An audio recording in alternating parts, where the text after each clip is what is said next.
محمد في الملأ الأعلى إلى يوم الدين. إلهي أنت مقصودي ورضاك مطلوبي، أعطني محبتك ومعرفتك.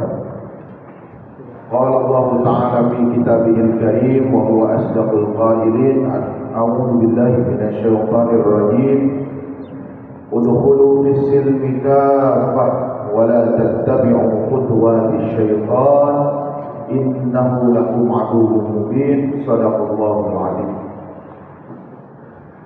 Para guru, para ustaz, para asatidz, para kiai, bil khusus yang bersama dengan kita, Kiai Haji Arif Ikhwani, juga kemudian para asatidz, para guru, Ustaz Ferry, ada Haji Andika dan Ustaz Danu, ada Ustaz Soleh Masbuk dan para asatidz yang kemudian tidak bisa kami sebutkan satu persatu. Mudah-mudahan guru-guru kita semua, para asatidz yang senantiasa membersamai kita semua, mudah-mudahan senantiasa ada dalam penjagaan, senantiasa ada dalam ridho Allah Subhanahu wa Ta'ala, dalam perjalanannya diberikan keselamatan, dalam kesehariannya diberikan kesehatan lahir batin dunia akhirat insyaallah.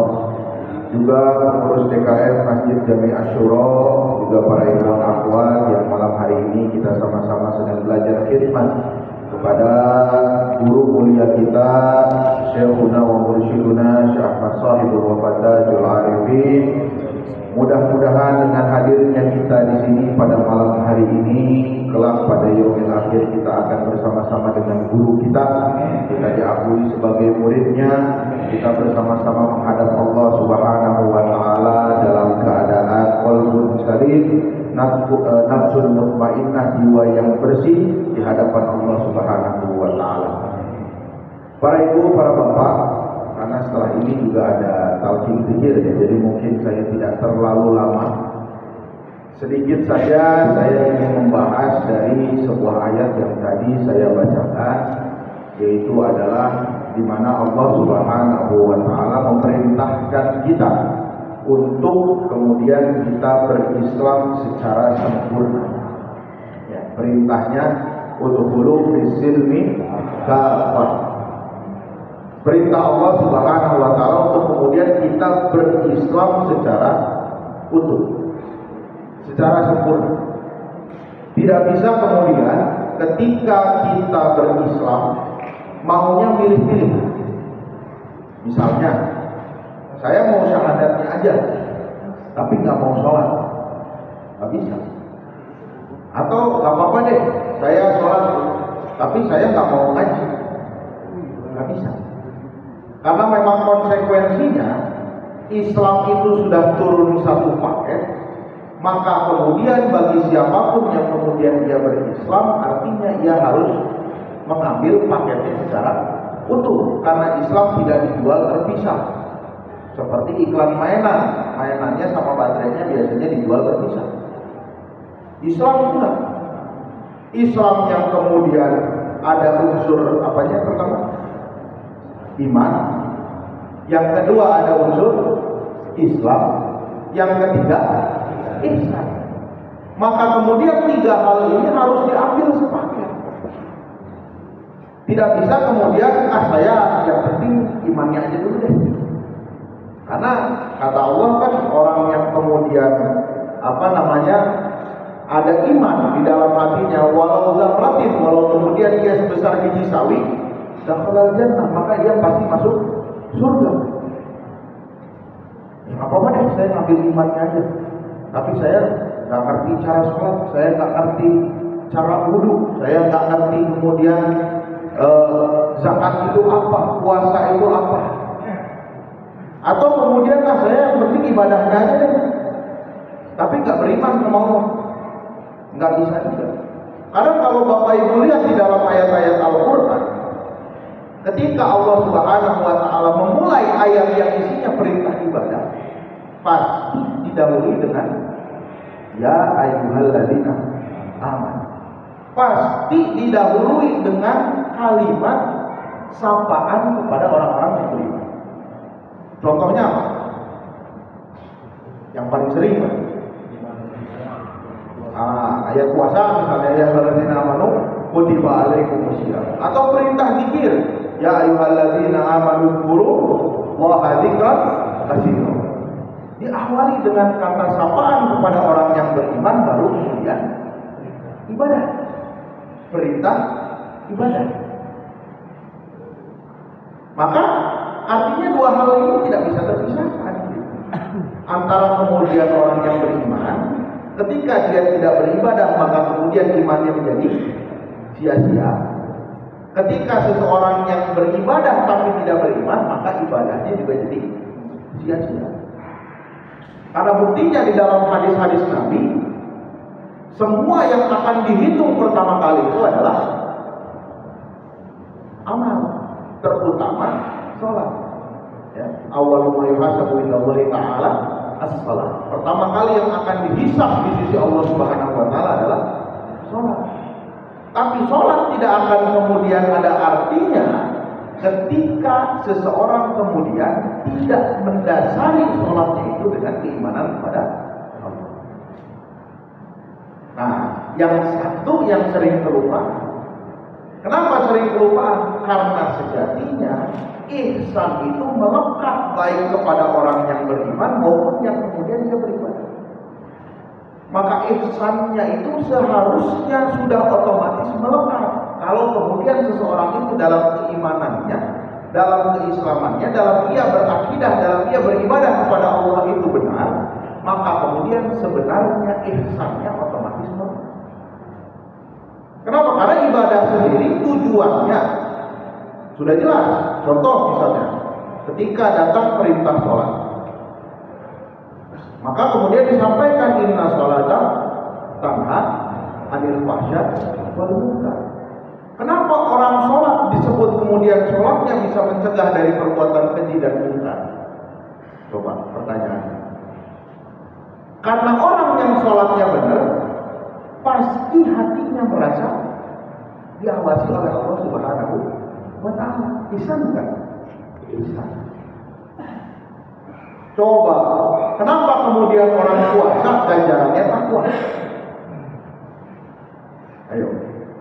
Karena orang yang puasanya benar, pasti dalam hatinya seharusnya muncul rasa adanya pengawasan dari Allah Subhanahu wa ta'ala. Ini ihsan yang paling minimal.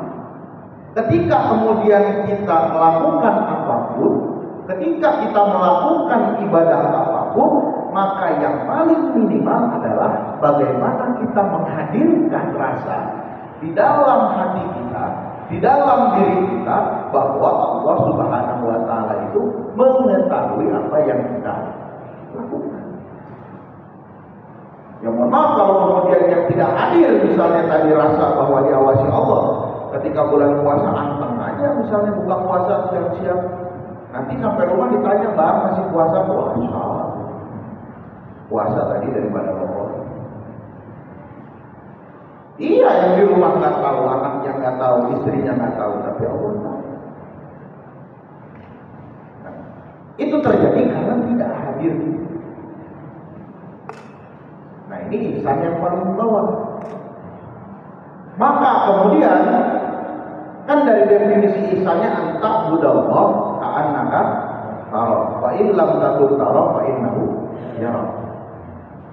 Maka kita melompat pada definisi yang pertamanya, ihsan itu, bahwa ihsan itu adalah ketika kita beribadah seakan-akan kemudian kita melihat Allah Subhanahu wa ta'ala. Maksudnya seakan-akan kita bersama Allah Subhanahu wa ta'ala. Karena ketika kita di alam dunia, Bapak Ibu nggak bisa kita melihat Allah. Sudah mustahil. Jangan kita. Nabi pun secara jasad, ini kan khilaf antara ulama dalam masalah Isra Mi'raj. Apakah ketika Isra Mi'raj Nabi itu langsung melihat Allah atau tidak? Maka kemudian para ulama ada yang bilang, oh Nabi melihat Allah tapi ruhnya, karena jasadnya kemudian ditinggal. Tapi kemudian sebagian ulama lain bilang Rasulullah melihat, karena itulah keistimewaan Rasulullah SAW. Tapi kita siapa? Nabi Musa pun nggak bisa lihat Allah. Padahal Nabi Musa gelarnya adalah Kalimullah, orang yang bisa ngobrol langsung sama Allah. Tapi ketika kemudian Nabi Musa minta sama Allah, ya Allah aku ingin melihat Engkau, maka ketika kemudian Allah baru menunjukkan cahayanya, gunungnya meledak. Karena kemudian nggak bisa melihat Allah yang begitu mulia zatnya dengan mata yang kemudian banyak sekali kita dengan mata ini melihat hal-hal yang penuh dosa. Maka kemudian yang dimaksud di sini bagaimana kita bisa bersama dengan Allah Subhanahu wa taala, ini yang sulit. Karena kalau merasa diawasi saja bisa. Ya, misalnya ada CCTV, kan merasa diawasi. Tapi untuk selalu bersama-sama, ini yang susah. Makanya dari sinilah lahir untuk kemudian bagaimana kita mengkaji terkait ihsan. Itulah yang disebut dengan ilmu tasawuf. Ilmu tasawuf itu, kenapa kemudian disebut ilmu tasawuf itu isinya adalah adab? Karena orang yang kemudian senantiasa bersama dengan Allah Subhanahu wa taala pasti adabnya baik. Coba misalnya Bapak Ibu 24 jam lah di samping Pak Jokowi. Kira-kira gimana? Kalau bisa nggak keluarin HP 24 jam, pasti dilakuin semua Bapak Ibu. Mumpung nih di samping Pak Jokowi kata Mas Pampres nggak boleh keluarin HP, nggak boleh nih neko-neko gitu. Ngomongnya dijaga, pasti begitu kan? Apalagi kemudian ketika kita bersama dengan Allah Subhanahu wa taala, maka kemudian inilah mengapa tasawuf itu disebut juga ilmu adab. Tapi yang paling penting dari tasawuf adalah bagaimana kemudian bisa mengantarkan seorang manusia untuk kemudian memiliki rasa untuk senantiasa bersama dengan Allah Subhanahu wa taala. Tapi lagi-lagi masih susah ke situ juga Bapak Ibu. Kenapa? Karena masih banyak ilah-ilah yang lain di dalam hati kita. Benar nggak? Coba, apakah benar di dalam hati kita, misalnya yang sudah ditalkin, apa benar di dalam hati kita udah full 100% isinya Allah Subhanahu wa taala? Belum kan? Hari ini nggak punya duit, besok masih mikir mau makan apa. Padahal kata Imam Syafi'i, salah satu bentuk sujud kepada Allah Subhanahu wa taala adalah masih berpikir besok mau makan apa. Wah, susah lagi Imam Syafi'i, udah tingkatannya udah lain lagi sama kita ya, Bapak Ibu. Nanti besok makan. Manakin makan. Kalau orang TKN mah nggak usah khawatir, tinggal lihat jadwal manakin pada di mana. Gak usah bingung, lihat aja ya. Jadwal manakin hari ini di Asyuro, besok di TKN Center. Nanti malamnya ada di mana lagi kan? Aman, baru makan. Luar biasa. Minimal supaya tidak ada sudut, ini udah dibantu nih kita ini. Sama yang DTKN sudah dibantu supaya apa? Supaya nggak mikirin yang begini. Karena itu sudut sama Allah, gitu ya. Ya udah, yang penting mantep aja zikirnya, yang penting mantep amaliannya, gitu ya. Nah tapi balik lagi, kita kan nggak bisa ya, belum bisa, kita belum bisa menghadirkan Allah 100% di dalam kolom. Makanya kemudian Allah Subhanahu wa taala berfirman, "Walladzi ja'ala lakum nujuma litahtadu minadh-dhulumati barri wal bahr." Allah Subhanahu wa taala menjadikan bintang-bintang untuk memberikan petunjuk kepada kalian di tengah gelapnya daratan maupun lautan. Secara bahasa, ya, kalau kita mentafsirkannya pakai terjemah, ya benar. Allah menciptakan bintang, matahari kan bintang ya, benar kan? Bulan bintang bukan? Bukan, karena bintang itu yang bisa bersinar, punya cahaya sendiri. Maka untuk kemudian memberikan penerangan dari gelapnya daratan dan lautan, matahari, benar. Tapi kemudian para ulama menafsirkan dengan tafsiran yang lain, bahwa yang dimaksud dengan bintang-bintang di sini adalah siapa? Para ulama, para aulia, para wali. Bahwa Allah Subhanahu wa taala menjadikan para kekasihnya sebagai bintang untuk menerangi manusia dari gelapnya dunia.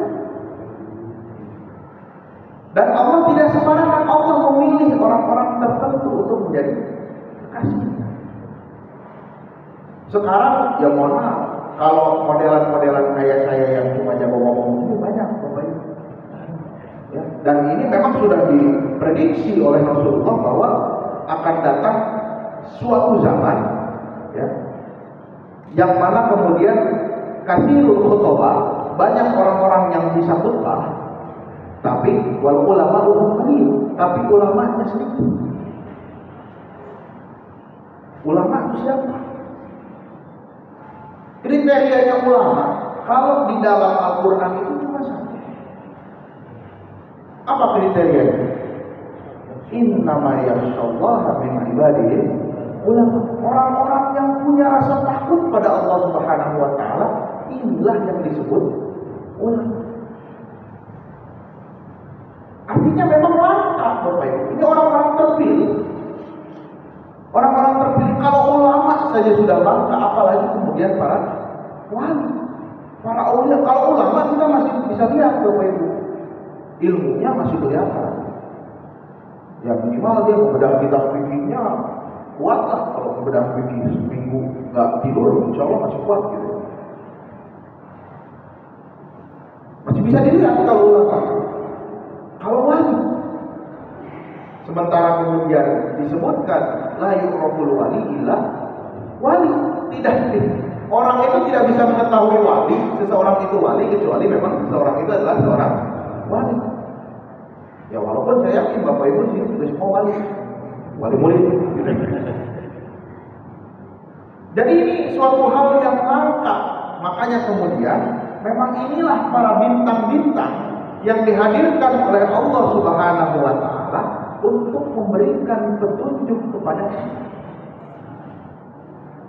Dan kita perlu selektif dalam memilih bintang ini. Karena tadi ada orang mengira bulan itu bintang, ternyata dia tidak punya cahayanya sendiri. Ya. Ketika sebagaimana kemudian kalau kita menyimak kisahnya Nabiullah Ibrahim alaihissalam, ketika Nabiullah Ibrahim melihat matahari, hadza rabbi, ini Tuhanku. Lah, kok datang sore mataharinya hilang. Datang bulan. Bukan datang bulan ya, bulan muncul. Ya. Bulan muncul. Hadza rabbi, gitu. Ini Tuhanku. Lah, besoknya siang hilang lagi. Apa gantian? Sip, masa Tuhan ada ganti sip? Lihat yang lain lagi, hadza rabbi, dan kita perlu selektif. Kita perlu selektif dalam memilih bintang-bintang yang tadi memberikan petunjuk kepada kita. Karena sekali lagi kita mengikuti perintah Allah Subhanahu wa taala. Kita berislam itu harus utuh, nggak bisa kemudian kita Islamnya setengah-setengah. Dalam kita mentaati perintah Allah juga nggak bisa setengah-setengah. Maka dengan segala keterbatasan dan ketidaktahuan kita, maka kita perlu memilih dan selektif dalam memilih siapa yang kemudian memberikan petunjuk kepada kita. Nah, maka ini kriterianya nanti akan banyak sekali. Siapa yang kemudian dia harus kita ikuti, siapa yang kemudian harus dijadikan pedoman. Nah, ini nyambung sama Manqobah tadi. Bagaimana ketika kemudian Syekh Ahmad Kanji sudah berguru sama Syekh Muhammad Isa Al-Maghribi dari Maroko, ya, bukan munculnya Maghrib doang, dari Maroko. Nah, ternyata apa? Beliau menemukan bahwa ada seseorang yang ternyata inilah bintangnya dari Allah Subhanahu wa taala. Siapa itu? Syekh Abdul Qadir Al-Jailani. Dengan segala parameternya, dan ternyata gurunya pun mengiyakan bahwa kemudian memang itu orang yang utama, itu orang yang sifat-sifatnya mulia. Nah, kan? Kelihatan kalau wali itu tadi kan disebutkan bahwa Syekh Abdul Qadir itu punya 12 sifat mulia, yang mana kalau kemudian air laut dijadikan tinta, manusia, jin dan malaikat kemudian jadi yang menulisnya, satu sifat pun kemudian nggak cukup untuk dituliskan oleh itu semua. Artinya apa? Ini kan bahasanya sebenarnya bahasa kiasan. Saking luhurnya kemuliaan Syekh Abdul Qadir Al-Jailani dalam sifatnya, akhlak terpuji. Nah, makanya kita dalam milih guru lihat dulu nih sifatnya seperti apa. Kita ini lagi ikut tasawuf, kita lagi ikut thariqah, nganterin kita ke Allah. Kalau kemudian misalnya gurunya justru bersikap dengan hal-hal yang jauh dari apa yang dicontohkan oleh Nabi sesuai perintah Allah, yang akan pernah sampai. Aneh-aneh misalnya, menjauhkan dari syariat, ya ini nggak akan pernah bisa sampai. Karena itu syaratnya. Ya. Kalau kemudian perbedaan metode, ya. Karena setiap orang mungkin para aulia dibekali metode yang berbeda-beda. Antara Qadiriyah, Syekh Abdul Qadir dengan Syekh Bahauddin An-Naqsyabandi, beda metodenya, betul kan? Coba saya tanya yang sudah tahu ini, Qadiriyah apa metodenya? Dikir? Jangan. Naqsyabandi dikir? Oke. Ini kan dua metode yang berbeda, ya. Tapi kemudian keduanya tidak menyelisihi syariat. Nah kalau kemudian ada metode yang menyelisihi syariat, ya ini udah bukan beda metode lagi, ini sudah beda jalan. Thariqah itu jalan, cuma jalan ini kan kita bisa milih. Ada jalannya satu, cuma yang mungkin agak lambat, ini yang agak cepat, gitu ya. Nah ini udah beda lagi nih jalannya nih, gitu ya. Kalau dari Bandung kita bisa lewat tol, mungkin ini muter lewat Subang, Sadang, gitu ya. Terus nanti tembus ke Bekasi dan lain sebagainya, udah beda jalan lagi. Gitu ya. Maka kita tadi balik lagi perlu selektif. Kita perlu tahu guru seperti apa yang kemudian kita ikuti, sehingga kemudian kita tidak asal dalam memilih bintang-bintang. Dan inilah yang kemudian dilakukan oleh Syekh Ahmad Kanji. Syekh Ahmad Kanji itu nggak ujuk-ujuk, apa ujuk-ujuk? Nggak tiba-tiba, ya, nggak tiba-tiba kemudian menemukan Syekh Abdul Qadir ini adalah guru yang ideal, ya enggak. Syekh Ahmad Kanji juga kemudian mempelajari siapa itu Syekh Abdul Qadir. Dicari seperti apa metodenya, siapa beliau, nasabnya seperti apa, bergurunya kepada siapa, dan lain sebagainya, bagaimana kesehariannya. Ya, inilah para ulama kita. Ketika kemudian memilih guru, nah ini yang perlu kita ikuti. Para ulama kita ketika memilih guru, kehati-hatiannya luar biasa. Imam Bukhari kenal? Hah? Kenal di mana? Ya. Imam Bukhari itu kan pengumpul hadis. Berapa hadis yang dikumpulkan Imam Bukhari? 7.000-an yang ada di Jami'us Sahih. Yang dikumpulkan oleh Imam Bukhari itu 600.000. Yang dikumpulkan jadi kitab Sahih cuma 7.000. Nah, dalam proses kumpulin itu bukan cuma nyari hadisnya, Bapak Ibu. Imam Bukhari itu selektif dalam milih gurunya. Suatu ketika Imam Bukhari itu tahu bahwa ada satu hadis yang kemudian periwayatnya itu ada di Kufah. Ini dari Bukhara ke Kufah itu kan lumayan. Kufah itu kan di Syam. Bukhara itu kan di Asia Tengah. Kalau ke Basrah masih agak dekat. Kalau ke Kufah ini udah agak ujung. Imam Bukhari jalan ke Kufah, sampai di Kufah ngelihat si rawi hadisnya lagi ngasih makan ayam, tapi ayamnya dibohongin.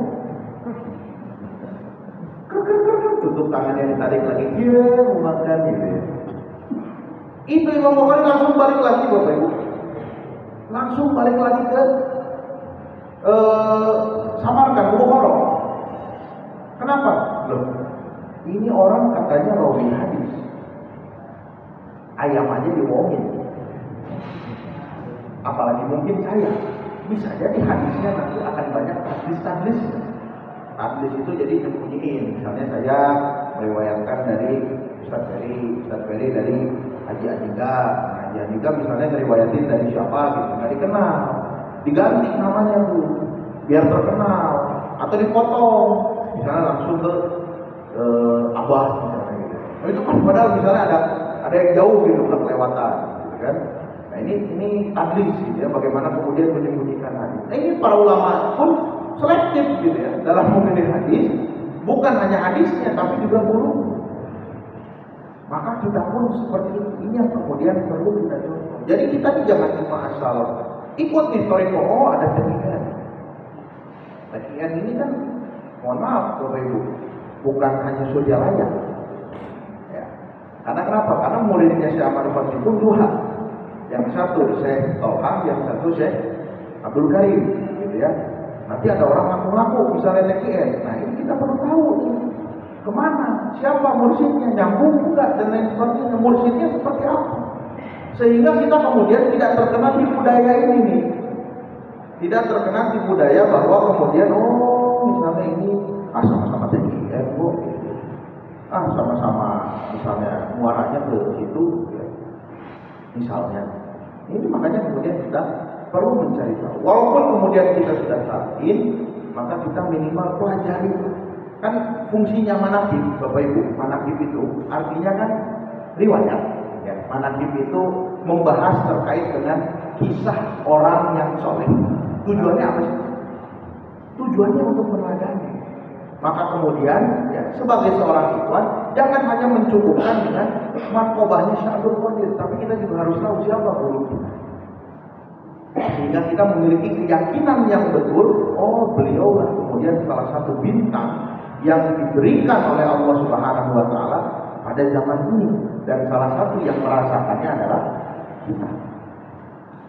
Ya, ini penting. Jadi jangan hanya, ya mohon maaf ya, kadang orang ketika sudah ditalqin sudah mencukupkan diri dengan zikir, dengan amalnya. Nah, tapi kita juga harus terus membaca, harus terus belajar. Seperti para asatidz ini, masya Allah, beliau terus membaca, terus belajar. Ya, bagaimana kemudian sifat-sifat amar sahabat, bagaimana keseharian amar sahabat yang kemudian biasanya dijadikan yang sering update di Facebooknya sama Instagramnya terkait bagaimana pamer sahabat. Nah ini kan sebagai maklumat kita. Itu tuh manqobahnya Abah gitu. Haji Ustaz Andika ini lagi membahas manqobahnya Abah, walaupun kemudian memang tidak dikitabkan seperti manqobahnya Tuan Syekh Abdul Qadir gitu ya. Tapi kemudian dengan kemudian kita membaca bagaimana pamer sahabat dalam kesehariannya, bagaimana kemudian pamer sahabat dalam ibadahnya, bagaimana kemudian TKN itu dikembangkan dari mulai Syekh Ahmad Khatib sampai ke pamer sahabat, kita tahu bahwa kemudian kita mengikuti jalan yang betul, yang kemudian memang ini mengantarkan kita untuk memenuhi kewajiban kita atas perintah Allah tadi, bahwa kita diperintahkan untuk berislam secara utuh, secara sempurna, bukan hanya imannya, Islamnya, tapi juga kita diajarkan terkait dengan masalah ihsannya melalui tasawuf, khususnya thariqah Qadiriyah Naqsyabandiyah, pondok pesantren Suryalaya Tasikmalaya. Ya, yang ada badangnya, kan yang asli yang ada badangnya. Ya. Kalau Suryalaya bukan yang ada badangnya, yang ada kubu-kubunya. Kalau yang ada ikannya nanti cap bandeng presto. Ya kan nggak ada ikan bandeng presto, gambarnya badak kan nggak ada. Waktu itu pasti gambarnya ikan kan, ikan matanya satu. Kan nggak ada ikan matanya dua, benar kan? Gimana cuma ikan matanya dua kan? Susah. Jadi itu Bapak Ibu ya, sekali lagi bahwa kemudian kewajiban kita sebagai ikhwan, dan inilah yang kemudian mengapa paman sahabat tidak hanya ya, walaupun kemudian TKN ini luar biasa Bapak Ibu. Kalau di thariqah lain, ini saya bukan mau membanding-bandingkan, tapi kalau di thariqah lain itu ada suluk-suluk berat, saya tahu. Buat orang-orang kayak kita ini suluk-suluk berat. Suruh 40 hari dialog nggak tidur, kuat kan? Saya nggak lulus sampai sekarang itu 40 hari nggak tidur. 40 hari nggak sentuhan dengan istri. Saya sih lulus. Karena belum punya. Berat kan? Abah itu semua muridnya langsung dikasih suluk. Suluknya sampai mati. Apa suluknya? Pikir jalan, pikir kopi. Itu suluknya dari pemerintah Abah. Jadi Bapak Ibu, kalau sama ya mungkin yang mengalami masalah, kalau sama Abah nggak dikasih riado, bersyukur. Karena biasanya kalau ke dokter dikasih obatnya lebih, penyakitnya agak berat. Tapi kalau kemudian ke dokter dikasih obatnya dikit, ini sama paracetamol udah cukup. Berarti sakitnya, kadang kita ini suka cari-cari penyakit. Ya, kita ini suka cari-cari penyakit. Bukan nggak boleh ya dokter. ya. Tapi kemudian bagaimana kuncinya sekarang kita istiqomah di dalam zikir. Jangan kemudian zikirnya masih tiga, ntar malam ketiduran, besoknya tiga, ntar malam ketiduran lagi, terus aja begitu. Tapi kemudian riadohnya kenceng gitu, bang pengen dapat jodoh, pengen usaha lancar, zikirnya bagaimana gitu ya. Apakah sudah istiqomah atau belum? Karena inilah karomahnya para sahabat yang luar biasa menurut saya. Bukan para sahabat bisa mengalahkan dukun, bukan para sahabat bisa jalan di atas air, bukan abah bisa terbang. Karena saya juga nggak pernah dengar mahkotanya abah bisa terbang gitu ya. Mungkin ada yang punya kisahnya itu, tapi saya nggak pernah dengar. Tapi yang selalu saya dengar adalah bagaimana karomahnya para sahabat itu adalah istiqomahnya yang luar biasa. Abah yang nggak pernah ketinggalan saum Senin Kemisnya, ayamul bidnya, ya, yang kemudian sholat malamnya juga tidak pernah ditinggalkan, yang kemudian bagaimana sikapnya terhadap fakir miskin, terhadap yatim, terhadap tamu, bagaimana memuliakan orang, yang itu terus dari awal sampai kemudian abah tutup usia. Dan ini menurut saya adalah karomah yang luar biasa yang tidak dimiliki oleh semua orang, yaitu adalah keistiqomahan yang kemudian menurut saya tidak pernah putus dari para sahabat. Nah inilah yang kemudian kenapa kok itu disebutkan, karena itu yang bisa kita ikuti gitu ya. Kita belajar untuk istiqomah. Maka kalaupun kemudian abah sebagai salah satu bintang tidak kemudian secara lisan menyampaikan perintah, tapi abah kemudian menunjukkannya dalam bentuk contoh yang luar biasa kepada kita. Dan silakan Bapak Ibu bedah deh tentang bagaimana hidupnya para sahabat, pasti sesuai dengan apa yang diajarkan dan dicontohkan oleh Rasulullah SAW. Dan ini adalah ulama yang sebenar-benarnya ulama, wali yang sebenar-benarnya wali.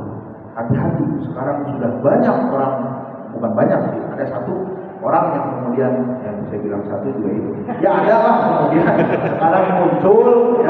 sekarang muncul perkataan bahwa katanya Abah bukan waliullah. Ya silakan, nggak apa-apa, karena dia juga mungkin bukan wali, jadi tidak bisa menilai Abah seorang waliullah. Tapi para wali-wali yang lain sudah menilai Abah waliullah, makanya kemudian jangan goyah, ya, jangan goyah.